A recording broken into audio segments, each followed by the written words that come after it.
TPS sensor ওই দেখা যাচ্ছে থ্রোটল ভালভ খুলছে, থ্রোটল ভালভ খুলতেছে আর ওই যে ম্যাগনেটের সাইড এটা ঘুরতেছে। পটটু খুললো, এই জায়গায় এই যে ম্যাগনেট আছে, এই জায়গায় ম্যাগনেট, এই যে ম্যাগনেট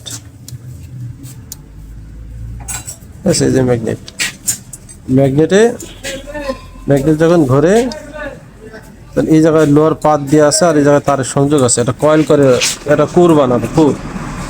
এই কোরের মধ্যে যখন এটা ঘুরবে তখন এই জায়গায় তার আছে, ঠিক আছে। এই কোরে তার থাকার কারণে এটা যখন ঘুরবে তখন এটা কারেন্ট উৎপন্ন করবে, মানে এটা সিগন্যাল দেবে যে এটা এতটুকু ঘুরলো। এই হলো টিপিএস সেন্সার। এর ভিতরে ঘুরবে, এই ম্যাগনেটিক পাওয়ারে এই জাতীয় নির্ণয় করবে যে এই টোটাল বডি কতটুকু খোলা হলো।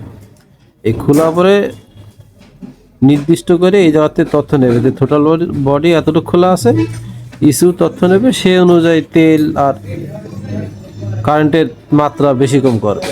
এইটা হলো সেই টিপিএস সেন্সার। এই